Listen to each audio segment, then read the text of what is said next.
Welcome to episode 13 of Building in Public. So guys, if you don't know who I am, I sold a brand at the beginning of the year for 6 figures, and I've sold millions with e-commerce, predominantly on Amazon, and now I'm starting 2 brands. I've built a new company, and basically what I want this to be is like a portfolio of brands company. We're starting with 2. We were going to start with 1. I'll talk about that in the video. And then we're starting with a couple of brands, guys. So yeah, that's it really. I've just been in Greece for a few months after selling the brand, my old brand. I'm now currently in Scotland, where I've just moved, and I thought I'd do a quick update for you as well. So where are we now? Well, right now, I want to be completely transparent and honest about where we are right now. So right now, I'm at the situation where we've been, for the first brand, we were just focused on that to start with. And that's at a stage now where we're waiting for the samples still. But the samples should be here like next week. So, and that's like a pharmaceutical brand, that is. Sorry about the sirens going past. There's never sirens past here, but as soon as I start to record a video, there's bloody sirens. So there we go. It's really off-putting when you can hear a siren coming and the sirens. But anyway, yeah. So we're waiting for samples, and bloody hell, I'll be honest, I've just been doing updates. All I've been saying is waiting for samples, waiting for samples, waiting for samples. And we're still waiting for samples, but they're literally here next week as long as everything goes to plan for the first brand. And that is a pharmaceutical product. We've had that. I've talked about this. I'm not going to go into it again, but that's the first product for that brand. We've also had an issue with our trademark for that brand. So we've got a certain trademark, and it's almost at the stage where it's fully registered. Unfortunately, we've had an appeal against our trademark. So soon I'm going to have to instruct my lawyer to sort that out. I've figured out what the issue is. It's because of one of the classes is the same as quite a big brand, for one of the co-founders of a massive brand here in the UK. So anyway, I've been liaising with their lawyers, trying to come to some sort of agreement where we can still have it.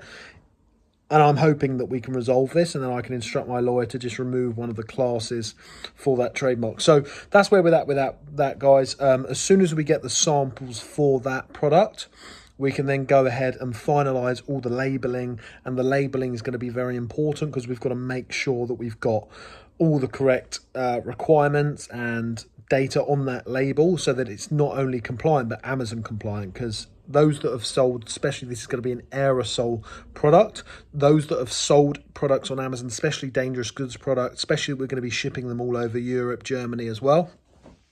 You have to make sure that it's Amazon compliant on the label, not just the documentation. You need the documents, but you also need the label. And for example, a client, I own an Amazon agency as well, where we launch brands and grow brands and do their PPC and grow their brands.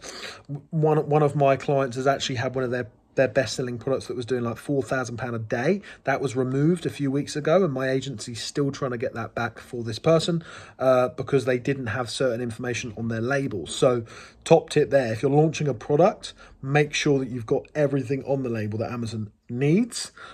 Every single thing, cover yourself, because if you order 10,000 products and you've got something wrong on the label and Amazon pulls it, you can't get it back in there unless you've redone the label, and redoing the label means reordering new products usually. So luckily this company we work for is a huge company in terms of revenue, so they can afford it, but for a lot of companies that would have put them in the grave. So yeah, we're making sure everything's correct on the label at the next stage, and then we will be making the order. So we're getting very close on that brand. Now, brand number 2, and this is another brand in the future that I will reveal what it is, but right now, until the trademarks are secured, which we've just submitted for the second brand, until we've got it going, I'm not going to be revealing anything. And the reason I'm doing that, guys, is because a lot of you watching this are mainly successful e-commerce sellers or e-commerce sellers.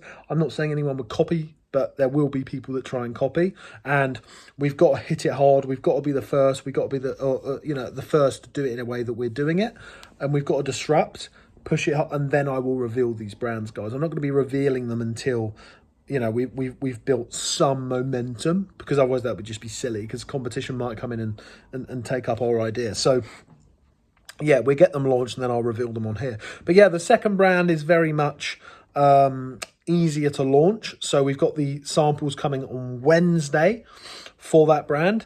And let's talk about this, because I did a video saying, am I doing this all wrong? I think that was episode 7 or 8 or something like that, a few weeks ago when I was in Greece, living in Greece for a bit. And that was where I was discussing, am I doing this all wrong in terms of like, should I just be building one brand or should I be building a machine? And I decided that we were just going to stick with that one brand. Unfortunately, what's happened is that because it's taken so much longer, because of the niche we've gone into is medical skincare, and it's really hard to launch products. I now know how long it takes to launch these products, but I didn't then.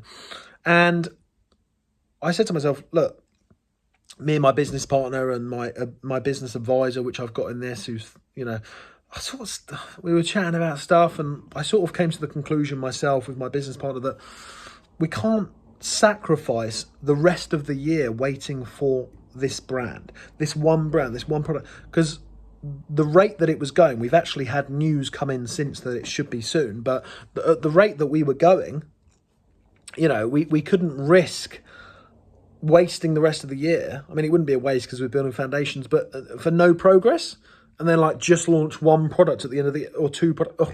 Just couldn't do that.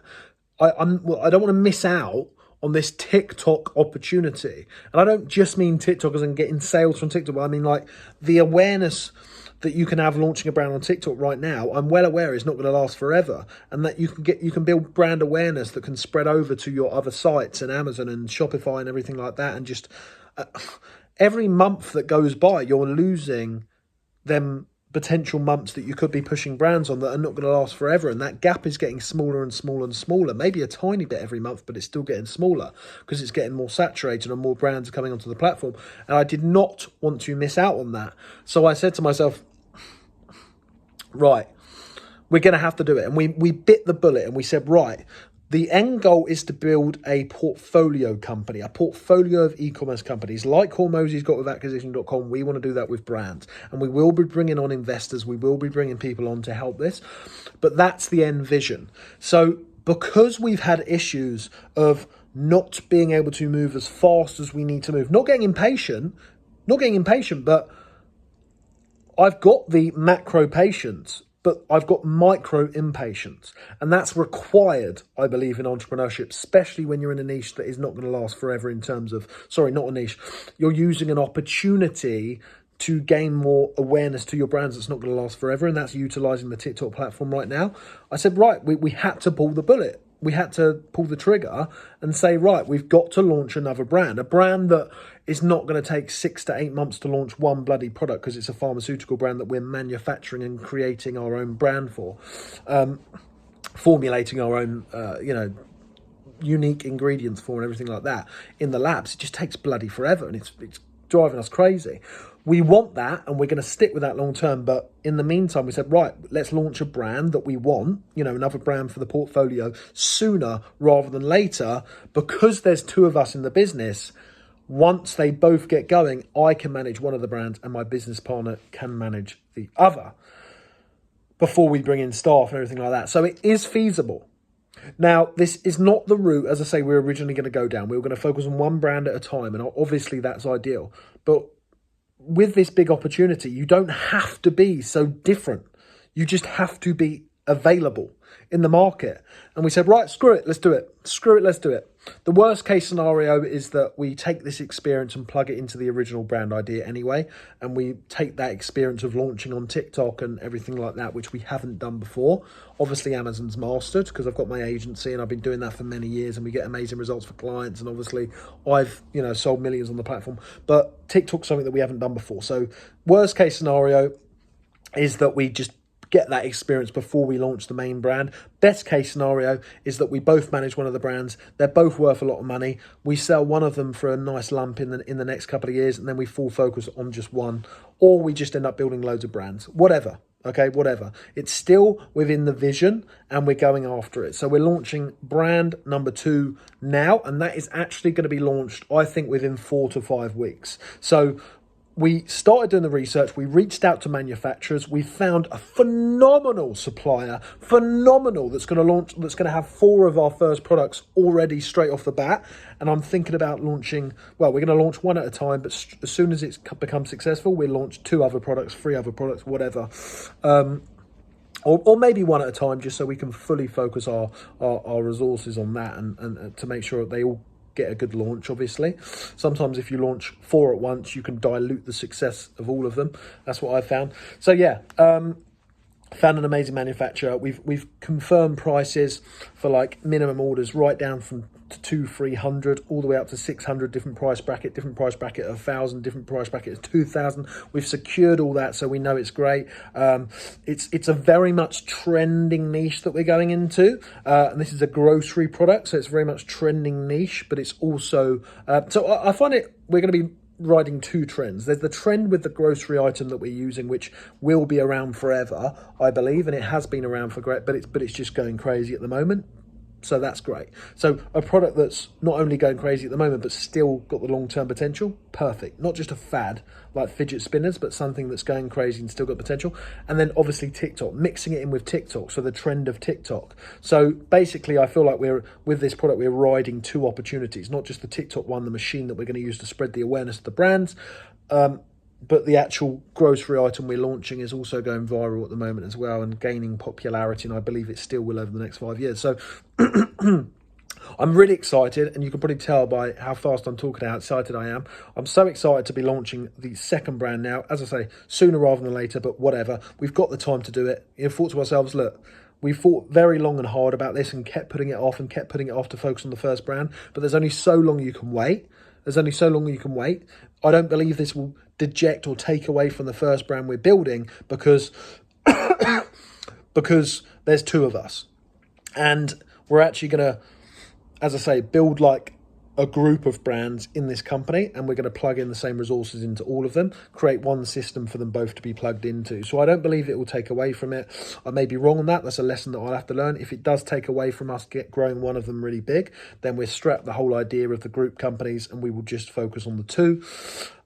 So yeah, so as I was saying, so we got the supplies, like literally a couple of weeks ago, we decided to pull the trigger on this. We've already secured the manufacturers after speaking to loads of them. The samples are definitely, according to them, getting sent out on Tuesday, arriving on Wednesday, as long as they're good quality, and we will not be launching anything that is not good quality. As long as they taste good, as long as they're good quality, we will be going ahead with the, obviously the labelling and the branding. We've done the branding, but the labelling, obviously, finalising the branding of the labelling and the packaging and everything.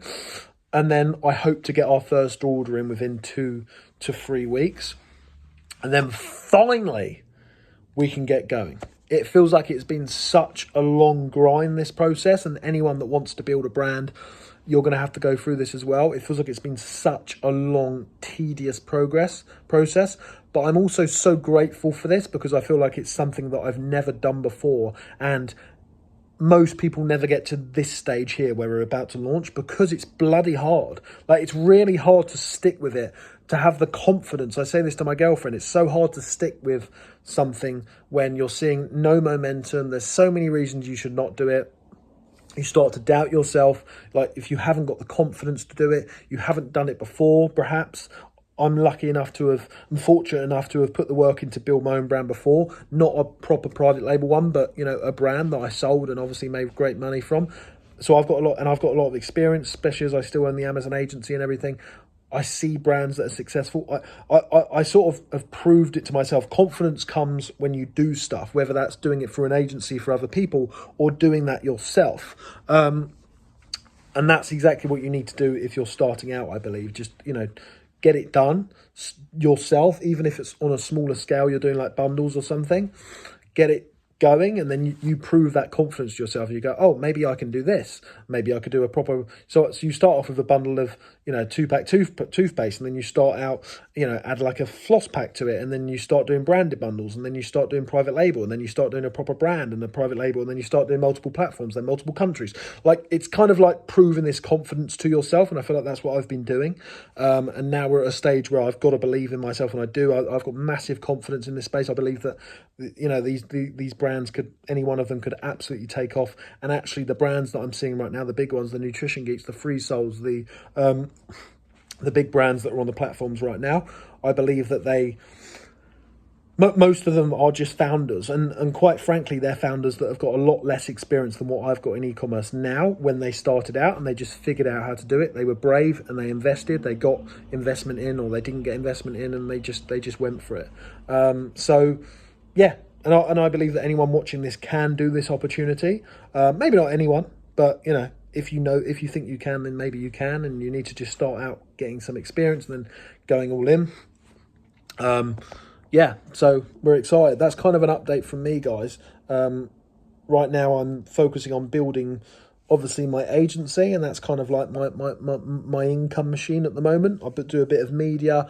I actually closed down my media company, and just anything that I get from my, some sponsors or affiliate money, whatever, that gets paid to me personally now, because I wanted to get rid of distractions. And then I've got my agency as well, which I actually love, to be honest. We're hiring new staff there at the moment. We're, getting some amazing results with our clients. Like, one person was like 100% ACOS when they joined us, and like in a couple of weeks we've got them down to like 23% ACOS or something like that. It's just absolutely mental. So I'm really excited about that. I'm loving it. It's going crazy at the moment. We've got so many inquiries with the agency.